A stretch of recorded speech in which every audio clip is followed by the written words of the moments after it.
Good evening all of you. कैसे हैं आप सभी? वेलकम करती हूँ माधुरी आप सभी का एमडीलो क्लासेस में। देखो, इससे पहले मैंने एक लेक्चर बताया था आपको 173 पर, जो डील करता है संघीय मामलों में इत्तेला। आज मैं आपको बताने वाली हूँ सेक्शन 175। देखो, आज मैं इस सेक्शन के साथ बहुत सारी चीजें आपको कोरिलेट करके बताने वाली हूँ, प्लस इस सेक्शन को हमें डेफिनेशन क्लोज में कहाँ ऐड करना है, मेंस का हमारा क्वेश्चन आएगा तो हमें कैसे चीजें ऐड करनी है, वो सारी चीजें मैं इस क्लास में आपको एक्सप्लेन करने वाली हूँ। प्लस बहुत इजी तरीके से इस सेक्शन को आपको समझा दूंगी ताकि आप की पॉइंट से इस पूरे सेक्शन को याद कर सको। तो लेक्चर में एंड तक जरूर बने रहिएगा ताकि ये सेक्शन जो मेंस का है, आपका एक क्वेश्चन मेंस का कंप्लीट हो जाए। चलिए स्टार्ट करते हैं। देखो, मैं बात कर रही हूँ BNSS का सेक्शन नंबर 175। अब यहाँ पे एक इंपॉर्टेंट चीज मैं आपको ये बताऊंगी कि सीआरपीसी में क्या चीजें थी और क्या चीजें BNSS में ऐड हुई थी। तो इसके साथ आप सेक्शन लिखोगे सीआरपीसी का 156। देखो, बहुत मेजर चेंजेस है इस सेक्शन से इस सेक्शन तक में। क्या चीजें नई ऐड की गई है? अब देखो, नई चीजें हैं तो एग्जाम में पूछने के चांसेस 110% है, तो इन चीजों को हमें नहीं छोड़ना है। अब सबसे पहले आप एक चीज समझो, 175 कहता है कि संघीय मामलों में पुलिस ऑफिसर की अन्वेषण करने की शक्ति। अब देखो, इस सेक्शन से हमें एक चीज पता चलती है कि कॉग्निजेबल मैटर में पुलिस ऑफिसर मैजिस्ट्रेट के ऑर्डर के बिना इन्वेस्टिगेशन कर सकता है।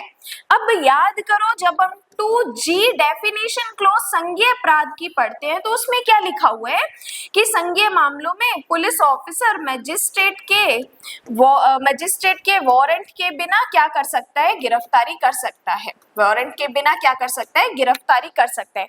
अब इसी डेफिनेशन के साथ आप एक लाइन ऐड कर दो कि पुलिस ऑफिसर मैजिस्ट्रेट के आदेश के बिना अन्वेषण कर सकता है, और is equal to section number 175।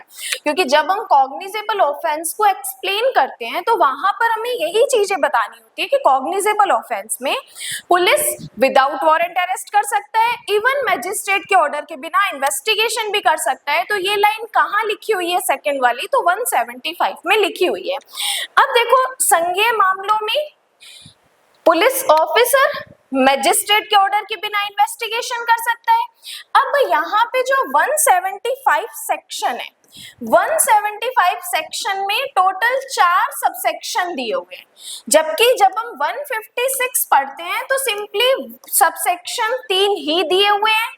अब इस 175 में जो सबसेक्शन 1 में एक प्रोविजो है वो भी नया ऐड हुआ है, और प्लस जो ये सबसेक्शन 4 है वो भी नया ऐड हुआ है। तो वेरी इंपॉर्टेंट चीजें यहाँ से हमें पूछी जा सकती है। अब देखो, आते हैं बेर एक्ट पे।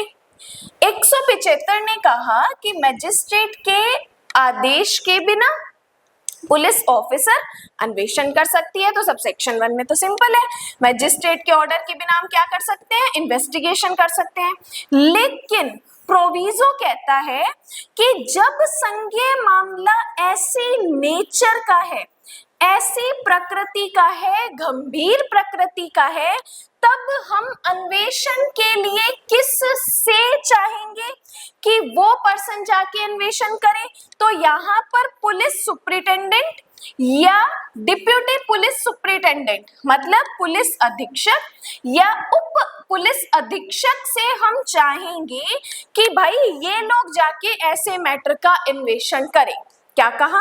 पहले तो सिंपल, कॉग्निजेबल मैटर में मैजिस्ट्रेट के ऑर्डर के बिना पुलिस ऑफिसर इन्वेस्टिगेशन कर सकती है। लेकिन प्रोविजो नया ऐड हुआ है कि जब गंभीर मामला है, ऐसी प्रकृति का मामला है, तब हम अन्वेषण करने के लिए किस से चाहेंगे? तो पुलिस अधीक्षक से या पुलिस उप अधीक्षक से हम चाहेंगे कि वो जाके मैटर का इन्वेस्टिगेशन करे। फिर बात आती है सबसेक्शन 2, वेरी इंपॉर्टेंट, जो सीआरपीसी में था वही BNSS में है कि भाई हम पुलिस ऑफिसर से क्वेश्चन नहीं करेंगे कि क्या वो इस मैटर में अन्वेषण करने के लिए सशक्त था। कितनी इंपॉर्टेंट चीज बता दी कि भाई आप लोग पुलिस ऑफिसर से क्वेश्चन नहीं कर सकते कि क्या तेरे पास इस मैटर में इन्वेस्टिगेशन करने की ऑथोराइजेशन थी या नहीं थी। इस तरीके का आप कोई क्वेश्चन नहीं कर सकते। देन कहता है सबसेक्शन 3। देखो सबसेक्शन 3 जो डील कर रहा है वो 173 के सबसेक्शन 4 के साथ डील कर रहा है। अब यहाँ पे 173 सबसेक्शन 4 हमने पढ़ा था, क्या पढ़ा था कि भाई अगर पुलिस ऑफिसर हमारी इंफॉर्मेशन को लिखने से मना कर देता है तो हम किसके पास जाएंगे, पुलिस अधीक्षक के पास जाएंगे। पुलिस अधीक्षक को क्या कर देंगे, हम मामला भेज देंगे। अब ऐसा मामला जिसमें पुलिस ने रिपोर्ट लिखने से मना कर दिया, अब अगर उस मैजिस्ट्रेट को उसमें कॉग्निजेंस लेने की पावर है और मैजिस्ट्रेट को आवेदन किया है शपथ पत्र के द्वारा, तो यहाँ पे मैजिस्ट्रेट ऑर्डर दे सकता है कि भाई उस मैटर का अन्वेषण करो। यहाँ पे तो पुलिस ने मना कर दिया था कि मैं नहीं नोट कर रहा आपकी इंफॉर्मेशन, तो हम भागे भागे गए थे पुलिस अधीक्षक के पास। लेकिन यहाँ पे उस मैटर में अगर उस मैजिस्ट्रेट को कॉग्निजेंस लेने की पावर है तो यहाँ पे वो मैजिस्ट्रेट क्या करेगा, पुलिस ऑफिसर को ऑर्डर देगा कि इस मैटर में इन्वेस्टिगेशन करो। फिर बात आती है सबसेक्शन 4 की, नया ऐड हुआ है। अब देखो जब कोई मैटर ऐसा है जिसमें हमें परिवाद किसके अगेंस्ट मिला है, किसी पब्लिक सर्वेंट के अगेंस्ट मिला है। क्या कहा कि अगर हमें ऐसा मैटर है जिसमें परिवाद तो हमें मिला है लेकिन वो परिवाद किसके अगेंस्ट मिला है, पब्लिक सर्वेंट के अगेंस्ट मिला है, तो हम तब तक उस मैटर में आगे नहीं बढ़ेंगे जब तक उसका वरिष्ठ अधिकारी हमें कोई रिपोर्ट नहीं दे देता। मतलब हम जब पहले इस पब्लिक सर्वेंट के वरिष्ठ अधिकारी से, सुपीरियर ऑफिसर से रिपोर्ट मांगेंगे, रिपोर्ट मिलेगी तभी हम आगे कार्रवाई करेंगे। और तो अगर ये पब्लिक सर्वेंट चीजों को स्वीकार कर देता है, प्राख्यान वर्ड लिखा होगा, अगर स्वीकार कर देता है तभी हम क्या करेंगे, आगे कार्यवाही करेंगे। तभी हम क्या करेंगे, आगे कार्यवाही करेंगे, या यहाँ पे मैजिस्ट्रेट क्या करेगा, अन्वेषण का आदेश कर सकेगा। मतलब कि जब पब्लिक सर्वेंट के अगेंस्ट हमें परिवाद मिलेगा तो पहले हम सुपीरियर ऑफिसर से रिपोर्ट मांगेंगे, या चीजों को अगर उसने स्वीकार कर लिया है तो यहाँ पे क्या करेंगे, इन्वेस्टिगेशन का ऑर्डर देंगे। और ये ऑर्डर कौन देगा, मैजिस्ट्रेट देगा। तो ये वाला जो पार्ट था ये हमारा नया ऐड हुआ है, प्रोविजो वाला। और जो सबसेक्शन 4 है ये वाला जो पार्ट है ये हमारा यहाँ पर नया ऐड हुआ है। अब देखो क्लियर है, पहले सबसे 156 सीआरपीसी में तो सिंपल 3 ही सबसेक्शन थे कि मैजिस्ट्रेट के ऑर्डर पर क्या कर सकते हैं, मैजिस्ट्रेट के ऑर्डर के बिना पुलिस ऑफिसर इन्वेस्टिगेशन कर सकते हैं। सबसेक्शन 2 पुलिस ऑफिसर से क्वेश्चन नहीं करेंगे। सबसेक्शन 3 कॉग्निजेंस लेने का अगर मैजिस्ट्रेट ऑथराइजेशन है तो यहाँ पे मैजिस्ट्रेट क्या करेगा, इन्वेस्टिगेशन का ऑर्डर देगा। ये तो हमें सबसेक्शन 1 के 156 के सबसेक्शन 1, सबसेक्शन 2 एंड सबसेक्शन 3 में है। 175 में क्या बातें हैं कि जो न्यू अगर ऐसा जो मैटर है गंभीर प्रकृति का है तो यहाँ पर सुपरिटेंडेंट ऑफ पुलिस या पुलिस उप अधीक्षक से हम चाहेंगे कि वो जाके इन्वेस्टिगेशन करे। देन सबसेक्शन 4 पब्लिक सर्वेंट के अगेंस्ट परिवाद मिलने पर। ठीक है, तो इस तरीके से आप 175 सेक्शन को लर्न कर सकते हो। देखो पूरे सेक्शन का मैंने की पॉइंट आपके सामने दे दिया है।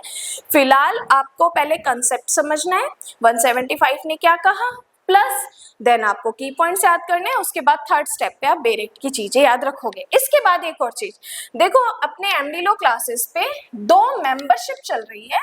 एक चल रही है 59 की मेंबरशिप और एक चल रही है 399 की मेंबरशिप। इस 59 की मेंबरशिप में अगर आपको कंप्लीट सीपीसी पढ़ना है तो ऑर्डर 39 तक सीपीसी मैंने पूरा पढ़ा रखा है सेक्शन 1 से, तो आप इस 59 में सीपीसी पढ़ सकते हो। प्लस आपको भारतीय साक्ष्य अधिनियम पढ़ना है तो आप इस 59 में बीएस से पढ़ सकते हो। प्लस आपको एमसीक्यूज करने हैं बीएनएसएस और बीएनएस के, तो आप इस मेंबरशिप को ज्वाइन कर सकते हो। प्लस आपको मेंस की आंसर राइटिंग सीखनी है कि अगर मैटर कंसेप्चुअल बेस आया है, अगर मैटर प्रॉब्लम बेस्ड आया है, केस लॉ बेस्ड आया है, तो हमें किस तरीके से अपना आंसर लिखना है, तो इसमें मैंने कुछ लेक्चर्स बना रखे हैं जो कि आपको 59 रुपीज की मेंबरशिप में मिल जाएंगे। अब 59 में इतना कुछ मिल रहा है, कोई कम नहीं है, बहुत सारा मैटर है, आराम से आप 59 की मेंबरशिप में 2 से 3 महीने अपने घर पे बैठ के क्लासेस कर सकते हो। 399 की मेंबरशिप में ये 59 का तो आपको जितना भी मैटर है ये सारा मिलेगा ही मिलेगा। इसी के साथ आपको पूरा BNS पढ़ने को मिल जाएगा, पॉक्सो एक्ट पूरा पढ़ने को मिल जाएगा, डोमेस्टिक वायलेंस एक्ट पूरा पढ़ने को मिल जाएगा, प्रोबेशन एक्ट पूरा पढ़ने को मिल जाएगा। इस 399 की मेंबरशिप में ये प्लस 59 की सारी क्लासेस आपको मिल जाएंगी। और इसी के साथ राजस्थान APO का बैच भी एमबीलो क्लासेस पे स्टार्ट हो रहा है। बहुत स्मार्ट तरीके से हम सब्जेक्ट्स को plus prelims point of view से चीज़ों को पढ़ने वाले हैं, तो आप उस राजस्थान APO के बैच को भी ज्वाइन कर सकते हो। स्टार्टिंग के 5 स्टूडेंट्स को 10,000 रुपीज़ तक का डिस्काउंट दिया जा रहा है, तो आप डिस्क्रिप्शन में एक नंबर होगा, उससे आप मुझे कॉन्टेक्ट कर सकते हैं। इसी के साथ अगर आपको कोई भी ऐसा सेक्शन है जो नहीं समझ आ रहा है, उसके लिए भी आप मुझे कमेंट कर सकते हैं। बाकी लेक्चर हेल्पफुल लगा है तो चैनल को सब्सक्राइब जरूर करें और वीडियो को लाइक जरूर कर दें। अभी के लिए धन्यवाद एंड जय हिंद।